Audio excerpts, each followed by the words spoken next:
Hey now, community changers, and welcome back to NKay Solutions. It's your girl Kendall, and I help women take their vision to community change by creating a community organization that changes lives and produces purpose. After completing the 10 Questions Foundation Framework series, God slapped me with a really hard reality from you all. And I wanted to take some time to address that today. There are so many things that can allow us to stop us from our dreams and our vision that we have to make a social impact in our community. Today, I just wanted to take some time to talk about a few of those things. I have come to learn that these things can be what I call a cycle, and I say that from my own experience.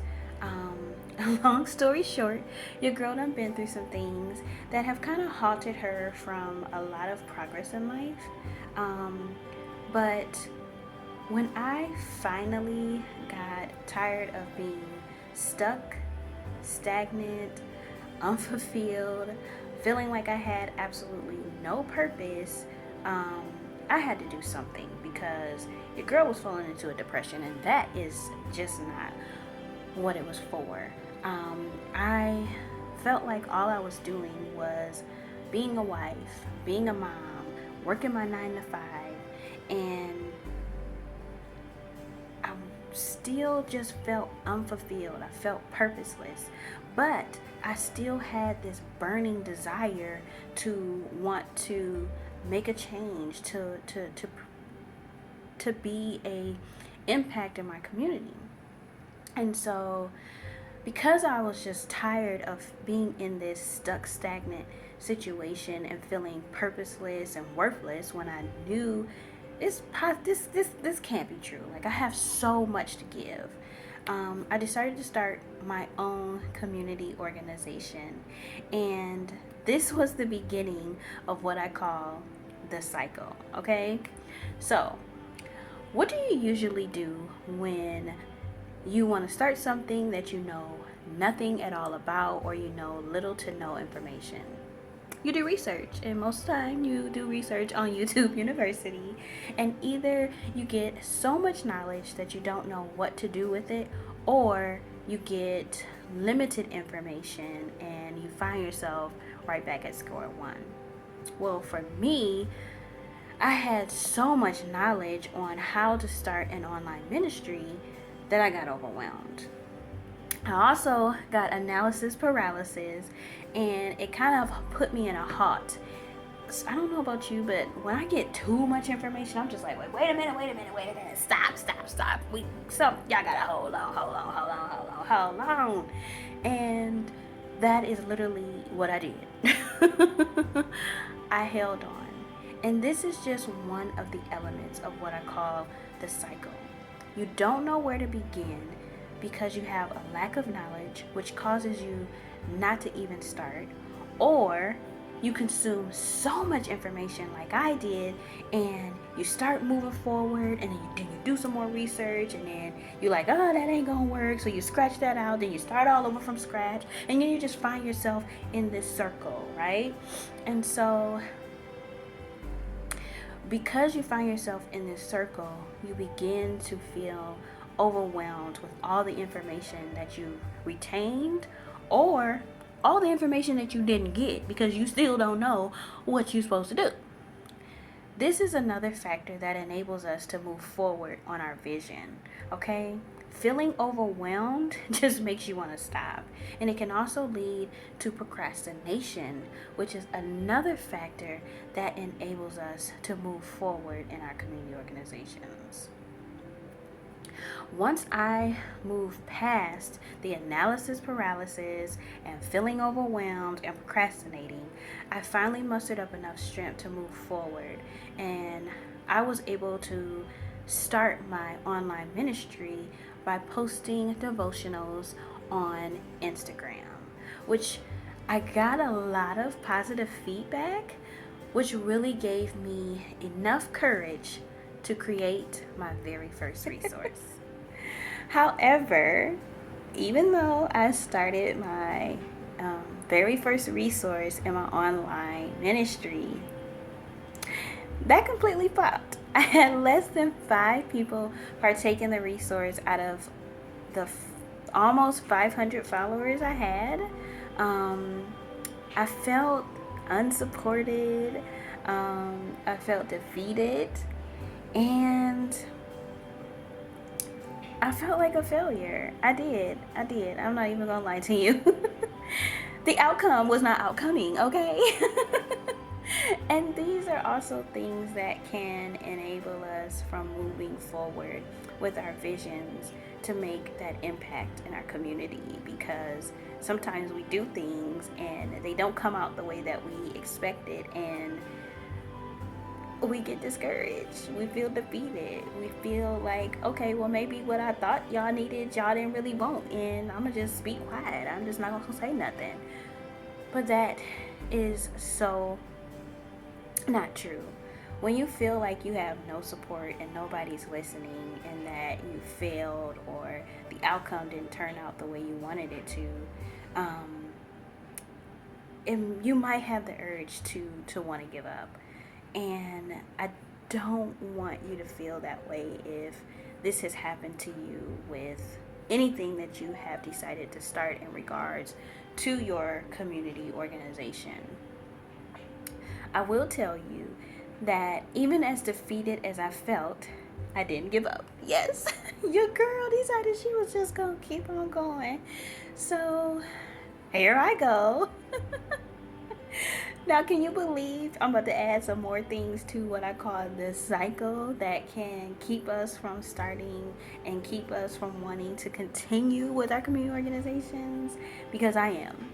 While trying to maintain the duties assigned to me as now having an online ministry, which means showing up, on my social media platforms, my current circumstances with my job, my real job, my 9 to 5 girl, okay? My family and my finances sometimes would set me back.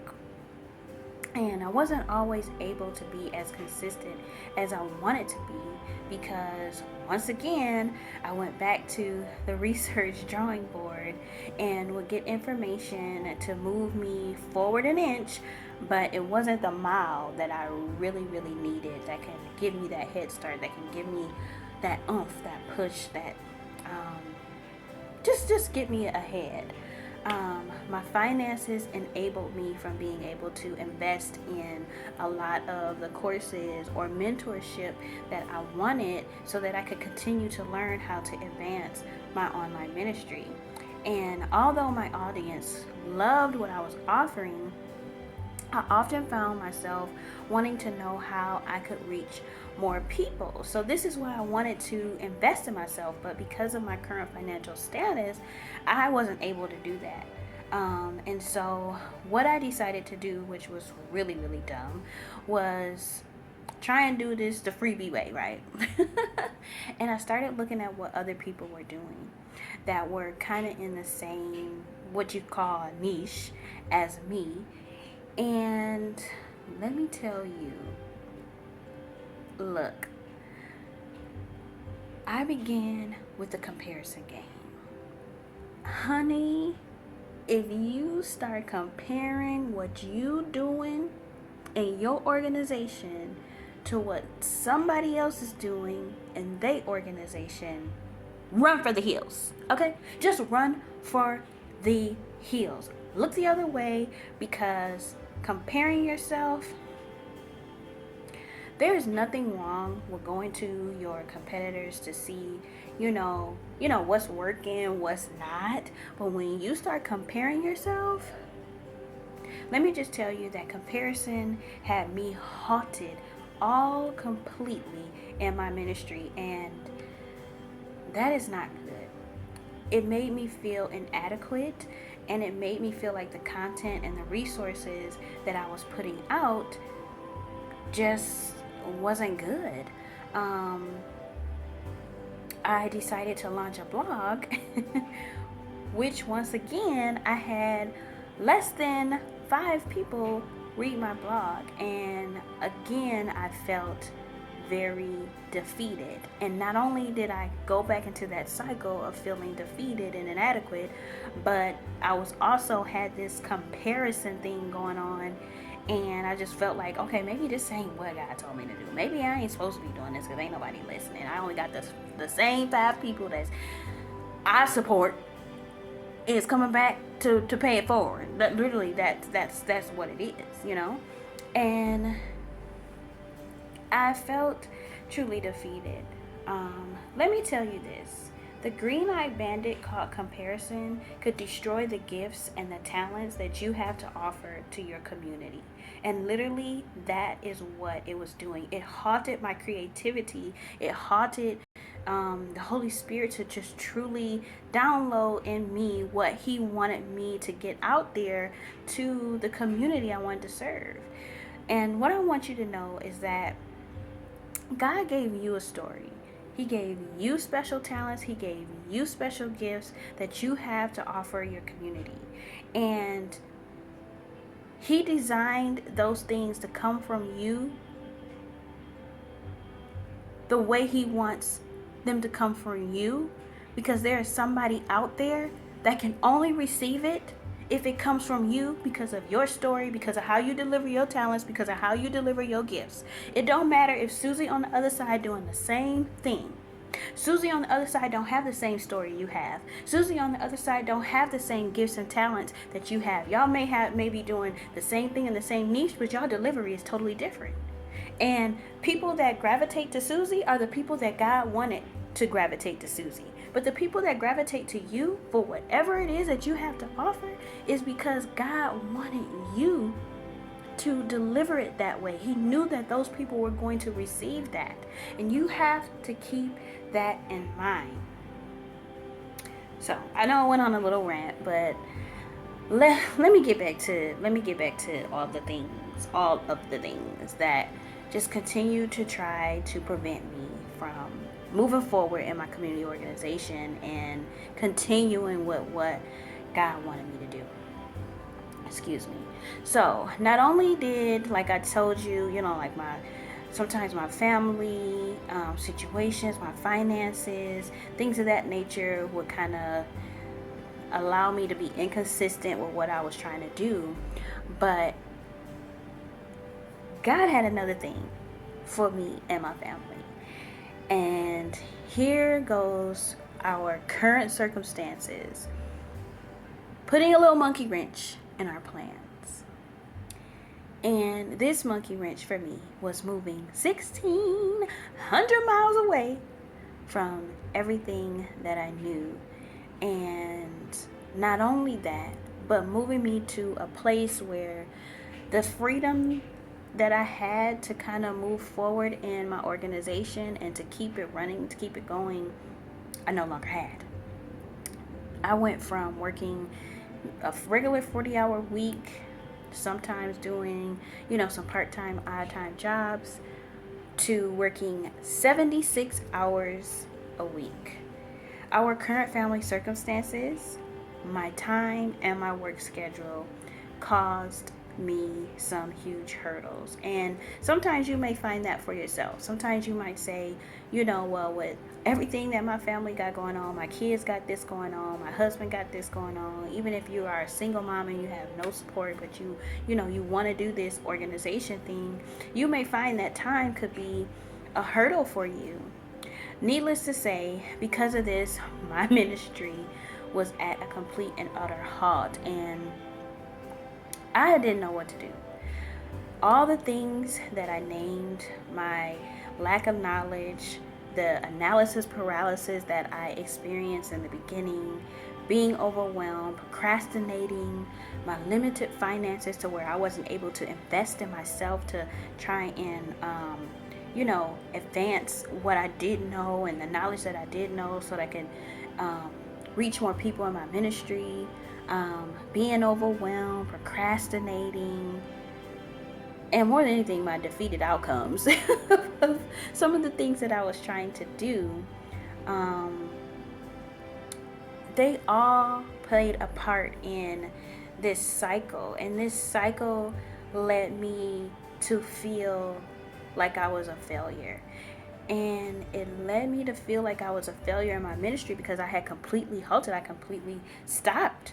I didn't know what else to do. I mean, now, even though I had tried to get past everything, I even tried to get past the comparison factor and to keep going. Now I had no time. It was like, okay, God, so what you want me to do?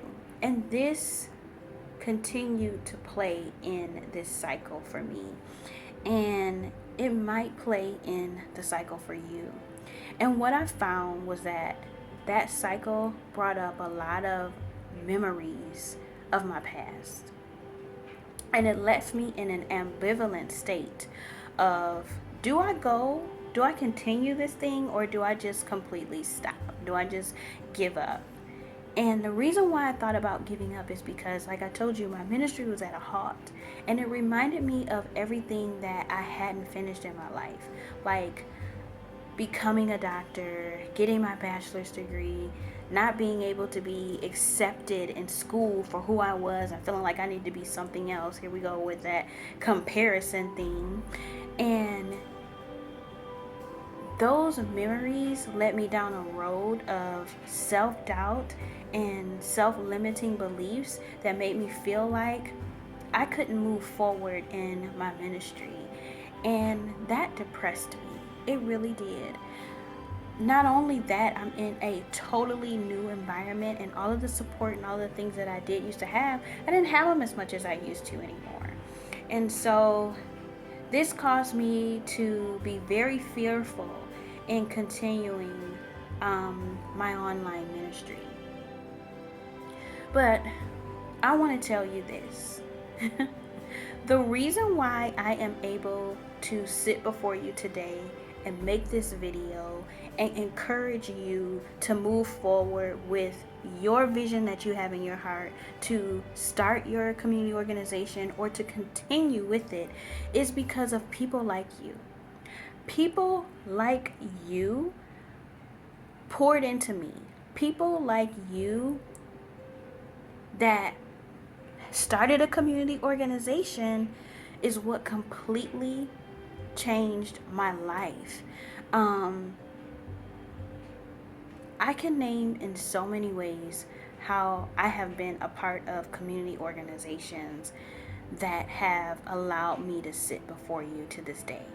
From the day I was born, I was adopted, and I wasn't in foster care or anything like that, but I was in a Christian organization that helped families find babies that wanted or needed to be adopted into a family. Okay?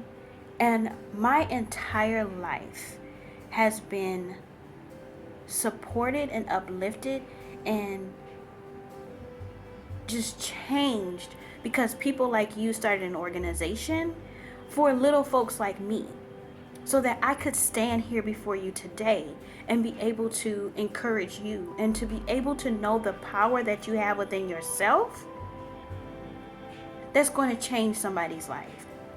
That's why I say you have got to take your vision to community change, because you do produce purpose.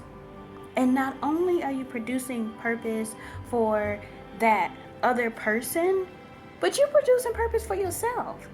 Like I said, I was sat there and I was feeling stagnant and unfulfilled and purposeless and everything because I wasn't doing my ministry. And being a part of organizations reignited that for me. I started rejoining communities that helped me to feel like I can continue with this again, and not only continue with my online ministry, but continue with my other organizations that I wanted to start. So the reality is that things are going to happen, okay? All of the feelings, all of the things that I said to you all that kind of halted me or stopped me from moving or made me hesitate, those things are going to happen. It is a part of the cycle. When the cycle becomes a problem, I don't even know how to describe it because I don't have anything here. But the cycle becomes a problem when you allow the cycle to move and to like knock down every vision, every hope, every desire, every program, every resource, everything that you want to offer your community organization. You don't do it because of that cycle. That cycle is going to keep going. It's like the world, okay? The world turns. You ever seen that ever heard of that soap opera, As the World Turns? The world is always going to turn, okay? We do not have to allow those things to knock down our visions. We don't have to allow these things to knock down the hopes and dreams that we have for our organizations. We do not have to allow those things to knock us down. And I want to be a part of the change in your life that doesn't allow you to allow this cycle to stop you from starting your community organization, or to stop you from continuing your community organization, from sustaining it, from creating, from doing what you desire and envision in your heart to do. And what I want to offer to you is a free live masterclass that I am going to be hosting Saturday, March 4th, this year. You are going to learn the exact question that I asked myself that completely changed my life and completely allowed me to start creating my online ministry. You are going to learn the framework that I use to take my vision from my head and from my heart to actually move into creating 2 community organizations from the ground up on my own. You are going to learn the things that I give, the tools that I give to other organizations that come to me for help, so that they can not only start their organizations, but they can sustain them. I have been able to start 2 of my own, and I feel so fulfilled, and the people that I do reach are blessed by what I give. I have been able to start a organization for a local health department that has helped and blessed over 400 women completely change their lives. I've been able to be a part of that. I have been able to be a part of encouraging organizations that were already started to keep going by doing some pivoting. I've been able to encourage and help women who were fearful and didn't know what to do and didn't know where to turn and where to begin to actually start their community organization with this one question that I use to take their vision from out of their head and out of their heart and on paper to full-blown action. You're going to learn what I use in this Let's Go Masterclass. You can register for the Masterclass in the link below. I really hope to see you there, and I hope that it gives you the push and the encouragement to not allow the elements of that cycle to stop you from being the change that your community needs. Your community needs you. And I say that every video, but they do. And you cannot allow those elements to stop you from moving forward into your vision and to making community change. Because not only does it give purpose to your community, but it gives you purposes. It gives you fulfillment. Okay? And it gives God the fulfillment that He knows He's working through you to serve His people. So again, I hope to see you in the Let's Go Masterclass. You can register in the link below. And until next time, peace.